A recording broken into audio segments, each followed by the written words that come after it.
ভোটটোত যাব নোৱাৰে নহয়। আজি আমি আহোঁতে কচুগাঁও হৈ আহিলোঁ, কোনোবাত ৰাস্তা ভুল কৰি আমি এখন আদিবাসী গাঁৱত সোমাইছিলোঁ।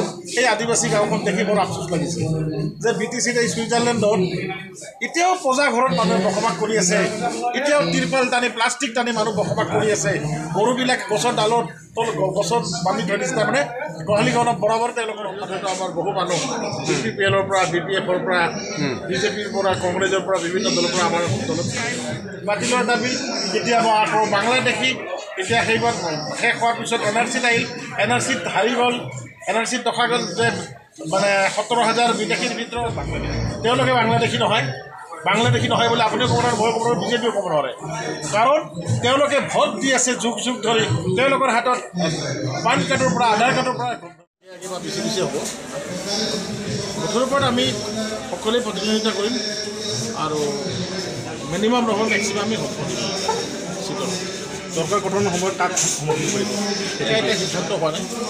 আমি CWC সিদ্ধান্ত ল'ব। আমাৰ চৰকাৰ গঠন হয়তো সকলোভাৱে নিজাববী হেৰি কৰিম বুলি, কিন্তু আমাৰ ক্ষেত্ৰত সম্ভৱ নহ'ব, যিহেতু আমাৰ নতুন দল আৰু আমি 40টা সমষ্টি দিব পাৰোঁ নোৱাৰোঁ এতিয়াও আমাৰ মানে সিদ্ধান্ত হোৱা নাই।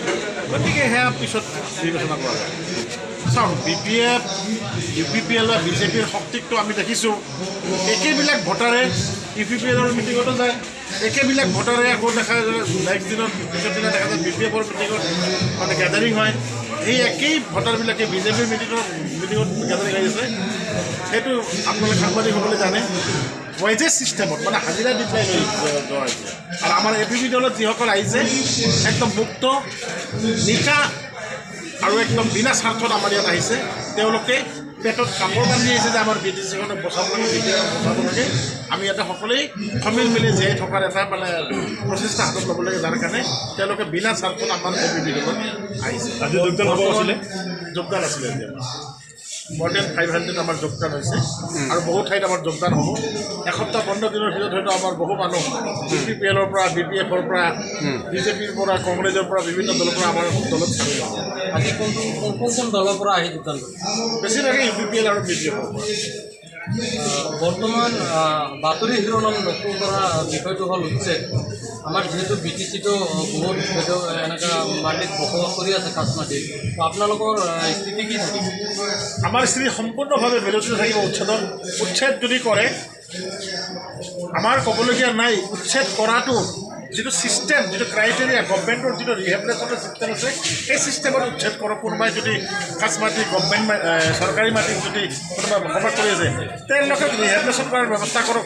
আইনমতে জুডিচিয়েলি যিটো ছিষ্টেম, সেই ছিষ্টেমত তেওঁলোকক থকা খোৱা ব্যৱস্থাৰ পঢ়া শুনা সকলো ব্যৱস্থা কৰি পেলাই উচ্ছেদ কৰক। কিন্তু বিগত 2-3 মাহ ধৰি যি মানে উচ্ছেদ চলি আছে, সেইটো টোটেলি হিটলাৰী শাসনৰ উচ্ছেদ। এয়া BJPয়ে শক্তি প্ৰদৰ্শন কৰি মুছলমান এলেকাবিলাকত বাছি মুছলমান পৰিয়ালবিলাকক উচ্ছেদ কৰি পেলাই দেখুৱাব বিচাৰিছে যে আমি হিন্দুত্ববাদী এটা চৰকাৰ, BJP চৰকাৰ, RSSৰ ইনষ্ট্ৰাকশ্যনত আমি চলোঁ। গতিকে সকলো হিন্দুসকল আমাৰ লগত আহিব লাগে বুলি চেষ্টা চলাই আছে, কিন্তু তেওঁলোকে বিফল হ'ব। BJPৰ কোনো ইছ্যু নাই নেকি? BJPৰ ইছ্যুটো এটাই, আজি আমি জন্মৰ পৰাই দেখিছোঁ মুছলমানসকলক লৈ ইছ্যু বনাই। কেতিয়াবা ইনাৰ লাইন পাৰ্মিট, কেতিয়াবা IMDT আইন বাতিলৰ দাবী, কেতিয়াবা আকৌ বাংলাদেশী এতিয়া সেইবাৰ শেষ হোৱাৰ পিছত NRCত আহিল, NRCত হাৰি গ'ল, NRCত দেখা গ'ল যে মানে 17,000 বিদেশীৰ ভিতৰত কম সংখ্যকহে ধৰ্মীয় সংখ্যালঘু মুছলমান আছে আৰু অন্যান্য সম্প্ৰদায়ৰ আছে। কিছুমানৰ হয়তো পেপাৰ্ছৰ ডিস্পিউট আছে, কিছুমানৰ হয়তো জন্ম বা কোনোবাই বেংগলৰ পৰা ইয়াত নিয়া হৈছে, কোনোবাই আকৌ বেংগলত গৈ আছে, তেওঁলোকৰ অসুবিধা আছে। সেইটো ঠিক হৈ যাব। NRCটো হাৰিলে ইয়াৰ এতিয়া আৰম্ভ কৰিছে মিয়া, এটা সন্মানীয় শব্দ মানে ৰাজনৈতিক গৰিলা হৈ পেলাই মানুহখিনিক হিন্দু মুছলমানৰ এটা ৰাজনীতি কৰি আছে। যিবিলাকক উচ্ছেদ কৰি আছে তেওঁলোকে চৰকাৰী ভূমিত বাস কৰাৰ কাৰণে উচ্ছেদ কৰি আছে নে একচুৱেলি প্ৰকৃততে বাংলাদেশ? তেওঁলোকে বাংলাদেশী নহয়। বাংলাদেশী নহয় বুলি আপুনিও ক'ব নোৱাৰে, মই ক'ব নোৱাৰোঁ, BJPও ক'ব নোৱাৰে।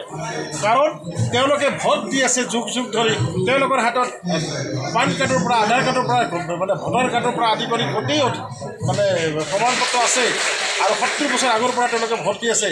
হয়তো তেওঁলোকে ঘৰা খহনীয়া কৰবাত নদী ভাঙিছিল, তাৰ পৰা আহি কৰবাত ফৰেষ্ট লেণ্ডত বসবাস কৰিছিল, তেওঁলোকক যদি ভোটাধিকাৰ দিছে, সেই ফৰেষ্ট লেণ্ডত চৰকাৰে কি খানা আছিল নেকি? চাৰ্কেল অফিচাৰে ঘৰ বনোৱাৰ ঘৰ পৰ্যন্ত বনাব দিছে, ইলেক্ট্ৰিচিটিৰ মানে কানেকশ্যন দিছে, সেইবিলাক দিব নালাগিছিল। যদি অবৈধ মাটি আছিল, যদি চৰকাৰী মাটি আছিল, সেইবিলাকত দি পেলাই কি কৰিছে, মানুহখিনিক মহৰা বনাই ৰাখি ভোট বেংক হিচাপে ব্যৱহাৰ কৰি আছে। এতিয়া আকৌ নতুন কৌশল আৰম্ভ কৰিছে, মুছলমান ঠাইবিলাকত, মুছলমান এলেকাবিলাকত মাটি আছে উচ্ছেদ কৰি পেলাই তেওঁলোকে হিন্দুত্বৰ মানে সহানুভূতি আদায় কৰাৰ এইবিলাক তেওঁলোকৰ প্ৰচেষ্টাত বিফল।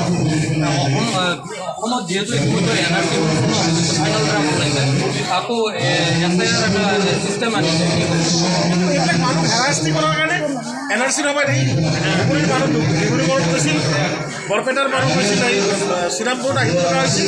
এইবিলাক হাৰাশাস্তি কৰা এটা তেওঁলোকৰ কৌশল দেখুৱাব বিচাৰিছে, এক্সপাৰ্টেজ দেখুৱাব বিচাৰিছে অসমৰ মুখ্যমন্ত্ৰীজনে স্বয়ম্ভূ মানে নেতা হিচাপে, মানে স্বয়ম্ভূ চিফ হিচাপে দেখাব বিচাৰে।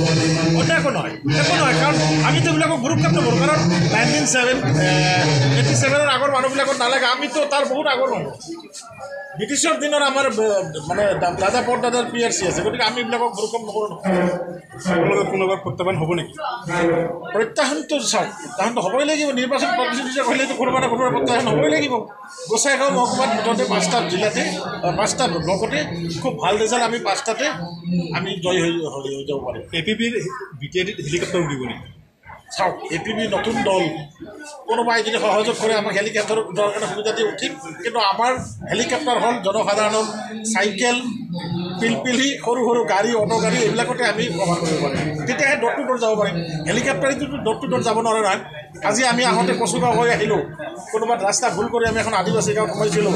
সেই আদিবাসী গাঁওখন দেখি বৰ আফচোচ লাগিছে যে BTCত এই ছুইজাৰলেণ্ডত এতিয়াও পজা ঘৰত মানুহে বসবাস কৰি আছে, এতিয়াও তিৰপাল টানি প্লাষ্টিক টানি মানুহ বসবাস কৰি আছে। গৰুবিলাক গছৰ ডালত গছত বান্ধি থৈ দিছে, তাৰমানে গোহালিখনত বৰাবৰ তেওঁলোকৰ মানে ক্ষমতা নাই। গতিকে এই ছুইজাৰলেণ্ডখনত যদি এইবিলাক পিকচাৰ দেখা যায়, ইয়াত কাৰণে লাজৰ কথাই ক'ব পাৰে আমি BTCৰ বাসিন্দা হিচাপে।